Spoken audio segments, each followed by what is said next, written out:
Bon, je ne ferai pas un bilan, je veux juste vous dire qu'il est arrivé beaucoup de choses au cours du tournoi. Comme d'habitude, je dis toujours qu'au début du tournoi, on ne sait pas quelles histoires on va avoir.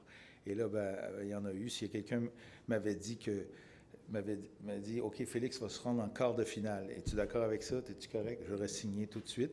Le parcours, ben, pas le parcours, mais l'entrée d'Alexis Galarneau, je pense que c'était bien intéressant contre Dimitrov. Le choc Kyrgios-Medvedev. Ensuite, bon, tout le monde a parlé des têtes de série qui tombaient, mais quand des têtes de série tombent, ben, c'est parce que quelqu'un qui les ont battus, qui les ont déclassés. Et bien, les deux joueurs qu'on a en finale, moi je pense Urquas et Carreño Busta, je les suis depuis quelques temps, puis enfin, j'étais content de voir des nouveaux joueurs, des nouvelles figures. Et le talent qu'il y a, le match qu'on va avoir là, ça va être incroyable. Des déceptions. On a invité deux gars à la conférence de presse, Tsitsipas et Alcaraz. Alors peut-être qu'il n'y a plus personne. On ne devrait plus inviter jamais personne à la conférence. Pas au tirage au sort, pardon. Ouais, c'est ça. Évidemment, la pluie et tout, ça a fait partie du tournoi. Il y a aussi le fait que j'ai compris que je ne serais jamais capable d'expliquer comment on fait l'horaire en 30 secondes. Ça, c'est impossible. Ça prend 15 minutes, certainement. Surtout quand il faut expliquer comment le double vient influencer l'horaire. J'ai entendu parler, moi je me promenais sur le site et j'ai eu tellement de bons commentaires sur l'environnement, le tournoi, le site, la qualité du tournoi. Fait que je le dis pour ma gang parce qu'on a travaillé fort, puis on a l'impression d'avoir monté un super bon show. Et oui, ben, il y a l'assistance. Alors, on peut annoncer un record d'assistance à 237 158 personnes, environ 12 000 de plus que notre record précédent. Alors, on est très, très satisfait de ça. C'est en 2019. Donc, 237-158. That'll be... Should I repeat everything in English? No, we're good. OK. On commence avec les questions en français. No, OK, thank you, Pat. Bonjour, Nicolas de la Presse. Lorsqu'il y a eu les délais de pluie au début de la semaine, lundi, mardi, on sentait beaucoup de gens stressés. Vous l'étiez-vous? Il y a tellement d'expérience que c'était juste comme normal, entre guillemets. Ben, je dis toujours que avec la pluie, c'est drôle, je vais utiliser une comparaison que Nadal avait déjà faite quand il joue contre un joueur qui est hot puis qui veut juste passer des as. Il a dit, ben, qu'est-ce que vous faites? À quoi vous pensez? Comment vous vous sentez? Ben, il dit, un gars, à un moment donné, ça va arrêter. C'est comme la pluie. Et ben, la pluie, c'est l'inverse. Alors, à un moment donné, il pleut, on arrête de jouer, on continue. On a toujours joué tous les tournois. C'est mon 22e tournoi. Comme directeur, 22e tournoi. Avant, j'étais là aussi. J'en ai fait d'autres avant. On réussit toujours à jouer tous les matchs. Ça apporte des complications, c'est clair. Pour nous, la grande crainte, c'est les complications financières. Donc, d'avoir à accréditer des gens, à remettre des matchs, à remettre des billets pour l'année suivante et ainsi de suite. Et là, c'est pas arrivé cette année, donc ça. Sauf que oui, ça donne des complications. C'est quand on se rassoit pour faire l'horaire qu'on comprend comment c'est difficile. Alors oui, ça a été compliqué. Surtout que le lundi, souvent, on utilise le lundi pour avancer des matchs de double. Et là, on n'a pas pu. Donc, ça a été compliqué. Ouais. Bonjour. Donc, un record de spectateurs après 2 ans de pandémie, de pas de tournoi à moitié. Financièrement, à quel point c'est une bouée de sauvetage pour votre fédération? C'est formidable. C'est formidable parce qu'on a perdu vraiment beaucoup de sous, surtout en 2020. Et l'année dernière, on était à peu près kiff-kiff quand on fait ce tournoi-là pour faire des sous pour le développement. Alors là, c'est une relance formidable pour nous. Il reste qu'il faut faire les chiffres. Ça, c'est la vente de billets, mais il y a des dépenses qui vont avec. Donc, il faut contrôler un petit peu. On est une fédération sportive, contrairement à des tournois comme Indian Wells, Miami, Shanghai, Monte-Carlo. Alors, on a une préoccupation de remettre le plus de sous possible au développement du sport. Et ça va être plutôt vers le mois d'octobre, novembre qu'on va avoir le point final de ce côté-là. Salut Eugène, je sais que vous êtes très fier de la nouvelle luminosité dans le stade, mais je sais qu'il y a eu des commentaires de certains joueurs. C'était quoi leur problème? Est-ce que c'est facile de faire un ajustement de ce côté-là? Je viens d'avoir la réunion avec le superviseur du tournoi qui nous complimentait sur à peu près tout, dont sur les nouvelles lumières LED. Puis je lui ai demandé, est-ce que les joueurs ont dit quelque chose à propos des lumières? Il a dit non, aucun commentaire. Alors, je ne sais pas où... Ouais. Félix m'a dit que d'un côté, à certains services, il voyait, mais pas de l'autre côté. Puis, mais il me dit, je te dis ça de même, mais c'est pas... de toute façon, il a joué un match le soir, les autres matchs le jour. Alors, je ne sais pas si c'était juste circonstanciel ou quoi, mais on va le regarder, c'est certain. C'est une question d'alignement. Si quelqu'un nous le dit, mais il faut faire une période d'essai avec quelqu'un dans le poteau qui réaligne les trucs. Alors, il n'y a rien de trop compliqué de ce côté-là. Félix m'a dit, c'est ça, c'est un côté, mais l'autre côté, ça ne le fait pas. Puis ils sont exactement placés aux mêmes endroits, les lumières, les poteaux. Avec l'hécatombe des favoris, est-ce que tu crois que les prestations de Félix et de Kyrgios ont sauvé ta semaine au niveau prestance de ton tournoi? Mon Dieu, je saurais pas dire. Je suis pas capable de répondre à cette question. Moi, je prends toujours. Mon opinion, c'est que les joueurs qui remportent leur match méritent d'avancer et créer le spectacle au fur et à mesure. La prestation de Félix, le pire match de la semaine, c'est vraiment le troisième match de Félix. Par contre, tout le monde disait « Ah, comment ça fait que les meilleurs matchs sont en après-midi? » Puis ça, à cause de l'horaire, on l'a expliqué à cause des doubles et tout ça. Mais c'est les matchs de soirée qui ont sauvé le show, finalement, de cette journée, parce que c'était des matchs excellents. Fait que pour moi, ça me revire pas à l'envers quand un joueur ou l'autre remporte. Les amateurs, surtout ceux qui ne sont pas sur place, souhaiteraient beaucoup que ce soit les gros noms qui continuent jusqu'au bout. Mais les amateurs qui sont ici sur place, ils voient des matchs incroyables. Ça, je n'ai jamais aucun doute là-dessus. Eugène, les coups de cœur du directeur, que ce soit coup de cœur joueur, anecdote, situation. J'ai lu dans la presse ce matin un beau commentaire sur Hubert Hurkacz. Est-ce que c'est ça ton coup de cœur? Et si oui, veux-tu le répéter ou t'en as d'autres? Je peux en parler, mais quand même, il faut que je revienne sur Félix. Parce qu'il y avait de la pression. Elle est arrivée peut-être plus au troisième match, mais moi, j'étais certain que ça arriverait au premier match, avec le Japonais Nishioka qui venait de très, très bien faire dans d'autres tournois et tout ça. C'était pas un match facile. Il est arrivé préparé, il était bien. J'avais l'impression que là, pour lui, il n'y avait pas encore d'attente de dire « Ah, tout le monde veut que je gagne le tournoi, ça se peut que je... » Non, lui, il a joué le match, comme c'est le deuxième match, la même chose. Il a joué du tennis incroyable, comme on sait qu'il est capable, comme il nous l'a montré. Moi, j'étais content de voir ça de Félix, ce niveau de jeu-là. Et bien là, le troisième match, il y a peut-être des choses qu'il va devoir apprendre là, de ce côté. Comment ne pas laisser les attentes, justement, l'atteindre. Puis il l'a dit quasiment textuel en conférence de presse d'après-match. Je suis déçu d'avoir déçu les gens. Donc, il y avait l'impression que tout le monde attendait. On le disait, tout le monde le disait, ah, peut-être qu'il va avoir un chant, qu'il va être en finale ou whatever. Alors ça, c'est ça qui met la pression. Mais j'étais content de son entrée en matière. 2 matchs super solides. Puis il va faire mieux les prochaines fois. Mais tu as raison avec...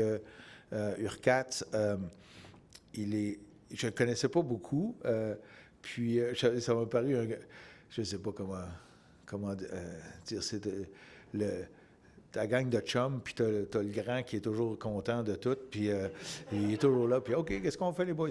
Alors, ça me faisait penser à ça un petit peu, puis il joue du tennis, mais super gentil, il est arrivé, puis il dit hey, s'il y a des choses que je peux faire pour le tournoi, rencontrer des gens, aller jouer avec des jeunes ou quoi que ce soit, et lui, il voulait faire. Est-ce qu'on l'a utilisé finalement? Oui. Il joue au hockey.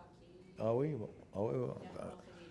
Bon, ben, puis c'est ça, puis c'est parfait, puis des jeunes, puis ça. Donc, il y a tout. Alors, donc, c'était très rafraîchissant de voir un athlète comme ça qui est disponible et tout. Et puis, il est pas manchot sur le terrain non plus, puis on va le voir cet après-midi. Est-ce que, juste pour continuer là-dessus, sans rien dire de négatif sur les autres joueurs qui ne vont peut-être pas t'offrir leur service, est-ce que c'était une première qu'un joueur arrive comme ça en disant « Utilisez-moi, je me tente de vous faire plaisir ». Oui. I rest my case. D'autres questions? Français? Est-ce qu'on peut passer aux questions en anglais? On va prendre Antoine ici. Tu as un peu répondu, mais en termes de bilan du bilan, est-ce que c'est une des semaines les plus compliquées de ta carrière avec ce qui s'est passé? Tu sais, il n'y a pas eu de catastrophe, mais il me semble que chaque jour, il y avait son défi. Est-ce que, en termes de préparation Ouais. logistique, ça a été un peu compliqué? Un peu compliqué. Il y en a eu des compliqués. Je sais pas. Je sais pas. Le superviseur de l'ATP, Cédric Mourier, première fois qu'on avait une équipe quasi entièrement francophone, on avait lui de la France, un Belge comme second et un Tunisien, Canadien. Comme ça. Alors, on était toujours en train de parler en français. Je viens d'avoir la réunion avec lui. Il ne tarissait pas d'éloges, sauf que pour lui, ça a été la semaine la plus compliquée de sa carrière, qu'il m'a dit. Je dis, ah ouais, OK. Bon, ben, coudonc. Ta carrière elle est moins longue que la mienne. Non, l'année 2010, je pense que c'était quelque chose. T'étais là? T'es pas encore là. Non, tu jouais en 2010, c'est vrai. Ouais. J'avais fini de bonne heure. Ah, c'était Bartoli. Non, t'as posé Bartoli, non? Bartoli, oui. Ah ouais, OK. Alors, Non, en 2010, on n'avait pas joué une minute de jeu. Une balle. On n'avait pas frappé une balle, un point, le samedi et le dimanche, le dernier week-end. Donc, on avait tout joué. On a joué des demi-finales de double à l'intérieur. Même la finale, je pense.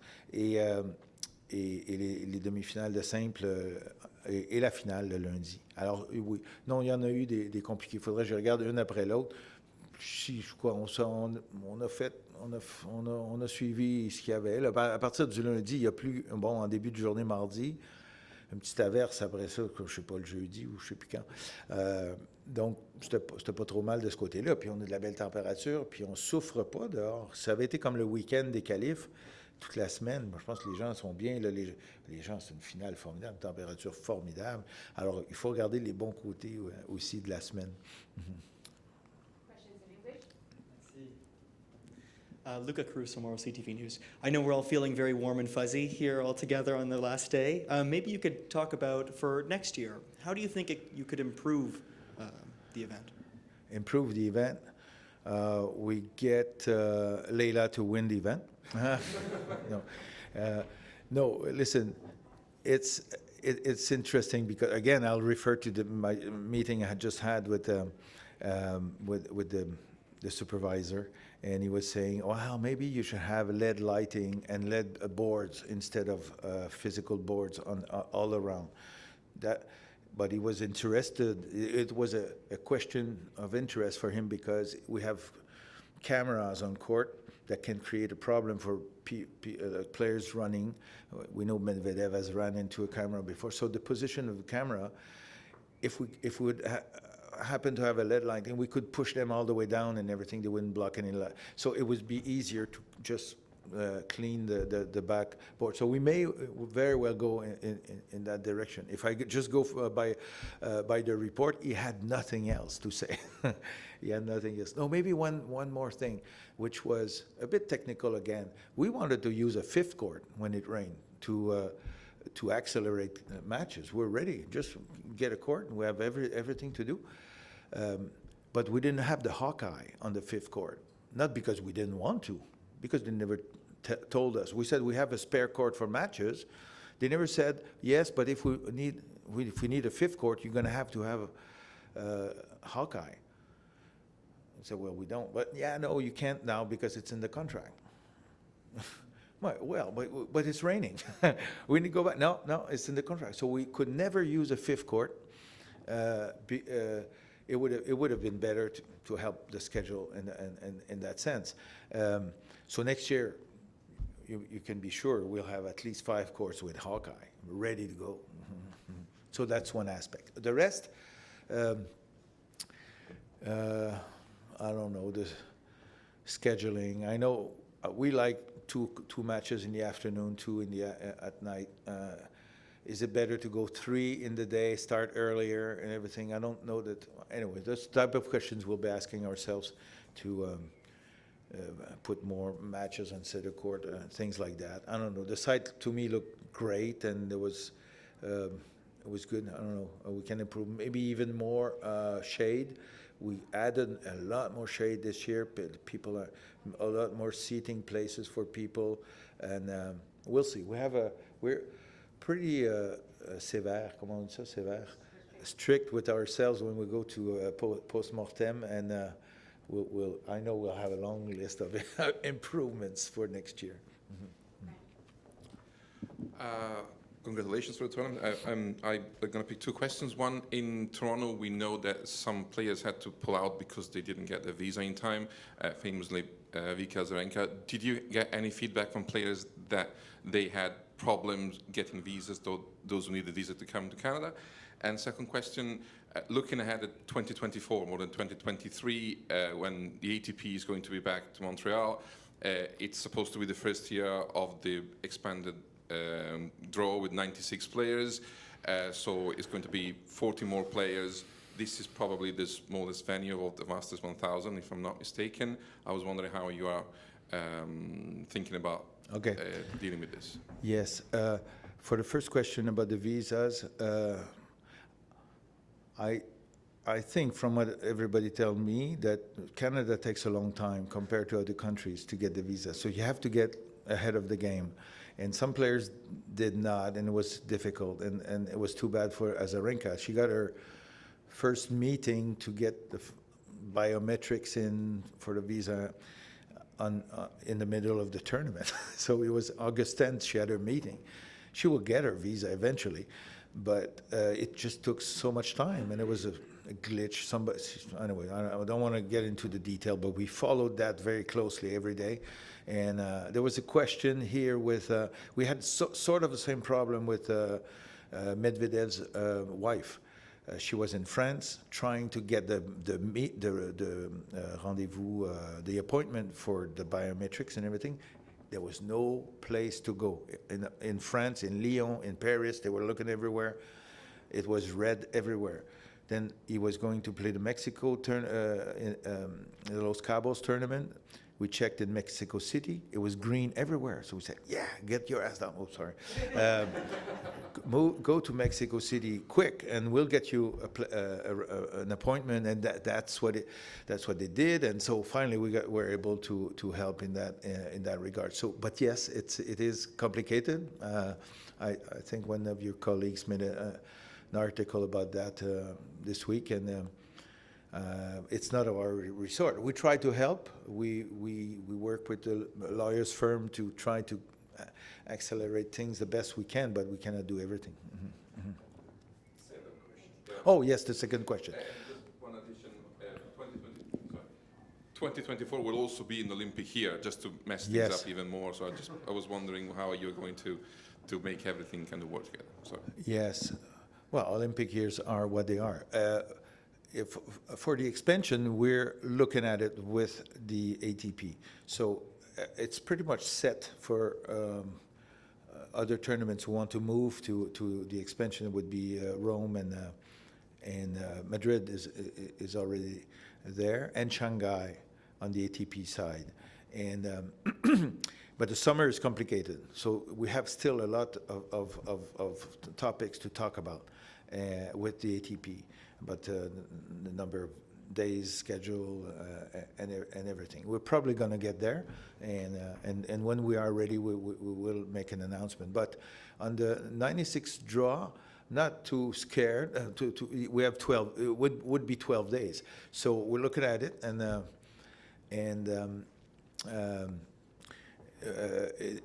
just schedule-wise, I would think it's easier. I need less courts for 96 guys on 12 days than 56 players on 7 days. That's funny.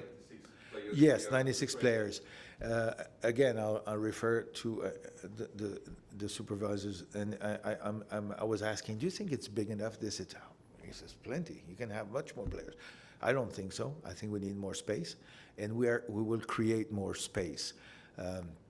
We're having a plan that will start. I think we can start soon to do something inside this building here to create something like 15,000 square feet, additional square feet. So we're doing that thanks to the federal grant that we got, and so I think we'll be good. And the players they love it here. We keep it quite restricted, the area, not like I go to so many other tournaments where it's a jungle where the players are, and they just want to hide somewhere. Here they come here, they rest, they're okay. It's just with them, with their family, entourage, nobody else. And we like to keep it that way. But I want to make it better, and we will. Yeah, very simply, you broke a record in the amount of tickets that you sold. Maybe you could just reflect on that and speak a little bit about Montreal as a tennis city. Yes, totally true, and I say that every time I have a chance, because it's going 237,000 people is a lot, and I don't know. I hear some people say it's a record on the men's side for 1 week, not combined event. I'm not sure. I haven't kept the score, but it is. So we're very happy about that. On the women's side, it's like, wow, so much more than anybody else. So we're very happy about that. We do a good job. The stadium, I can tell you, it's since we built the tennis stadium. We're in a baseball stadium back 1995 and before, and it just happened so that we paid tribute to the lady that was very helpful in building this stadium, because in 95, the ATP told us, well, before 95, they said, well, we can't go in an old baseball stadium, that's it. 95 will be your last year with the tournament. So Jacqueline Boutet was a member of the board at the time. She became chair of the board later, first women chair of the board at Tennis Canada. She got to work and gathered the money and the partners to be able to build this stadium. And then the tournament took off, really, at that time, 96, and we never stopped growing. With a nice stadium, but with the crowd, with the Montrealers, with the Quebecers, and I think it's the people in Quebec, in the fans from here that have constructed this success over the years. They're there no matter what. They're there. I was the communication guy with the ATP was watching in the room there, the players' room, with other players around the matches. I think it was on Friday night, and I happened to pass by and everything, and and he said, "Oh, hi, Eugene," and he says, "Oh, come here." He said, "I'm telling these guys, this is the only place we have this." It was what match was it? The first match. It was Evans and Paul and Tommy Paul. A very good match, and this place was sold out, and the fans are enjoying themselves, and it was just a great atmosphere, and the players were like this watching, and the communication guy from the ATP says, "See, this is Montreal. That's what we get here every year." So it's the fans, I think, that make the show, and we should be proud. Not me, but everybody should be proud about that. That's what we're exporting. When we say we're in 175 countries with ATP Media, reproduce all those rights we sell everywhere. That's what they're watching. When they watch Montreal, they see a full stadium. That's the show that we're producing for the entire world. So we're pretty happy about that. To answer your question just in 2 words. Yeah. Une question en français pour préciser. Sur le chiffre que vous avez de spectateurs, c'est les billets vendus ou ça compte les familles qui rentraient gratuitement en fin de semaine? Oui. Puis comment on explique le 12 000 de plus? C'est d'autres séances qui ont été ouvertes parce que c'est un gros saut? C'est pas un gros saut. Sur 15 séances, c'est pas si gros que ça. Là, c'est comme je vais. Puis oui, on compte les billets vendus plus les billets distribués parce qu'il y en a gratuits le premier week-end. Et on compte les billets distribués, mais scannés, évidemment. Donc, ceux qui sont offerts plus les billets vendus. C'est ce qu'on compte. Fait que ça fait un petit 1000, même pas par... Ah non, on a 15 séances. Fait que c'est en dessous de 1000. Puis le cours Rogers devient de plus en plus populaire. 2 fois sold out cette année. C'était pas arrivé encore. Et là, on va être obligé de peut-être ajouter des gradins. Le cours Rogers, les gens l'adorent. Les joueurs l'adorent. Et je pense que les amateurs commencent à comprendre que, hey boy, c'est super, là. On voit des aussi bons matchs que sur le Central, sinon meilleurs, au prix du niveau 300, là, tu sais. Alors, why not? Juste pour continuer sur la question précédente, ce fameux vendredi, là, qui était nouveau cette année, parce que c'était la première fois que vous faisiez un vendredi? Non, ça fait plusieurs années. OK. Juste pour te le dire, mais c'est pas grave. C'est peut-être la première fois que tu viens. Mais c'est le fun, non, ce vendredi? J'ai une question pour la fête du Hawkeyes. Tu as parlé en anglais là, pour Oui. le 5e court. Ça, c'est-tu toi qui dois le louer, l'acheter? Comment ça fonctionne? Oui. C'est une partie du budget. Écoute, là, j'ai demandé, mais pourquoi vous ne l'avez pas offert? Puis dire, c'est combien? Oui, ça aurait coûté combien? Ah, attends une minute, ça, 40 000. Es-tu sérieux? Mais oui, exactement. Mais, oui, c'est de l'argent, mais sur un budget de 15 millions, OK, on va le prendre, tu sais. Hey, ça... je ne sais pas, il faudrait que je regarde. Je pense pas. Je ne sais pas, là. Je sais plus. Il faudrait que je regarde un petit peu moins que ça, quand même. Oui, c'est moins que ça. C'est 40 000 dans un Hawkeye par terrain. Ouais. Ben, c'est parce qu'il y en a des bouts qui sont payés par ATP Media, d'autres, c'est un petit peu compliqué. Là, en tout cas, il m'a expliqué, là, mais j'ai dit, en tout cas, en bout de ligne, c'est juste 40 000. C'est l'installation des caméras, puis tu as déjà le staff qui est là sur place, puis tout ça, fait que là, c'est pas une grosse affaire. OK, donc tu y penses vraiment pour l'année prochaine? Ah ben c'est clair, je vais leur dire, écoutez, qu'est-ce qu'il faut pour avoir 5 cours prêts à jouer? Probablement, ça se peut qu'on, la plupart du temps, on utilise 4 ou moins. Mais quand on a besoin de 5, roulons, allons-y. Merci beaucoup. Merci.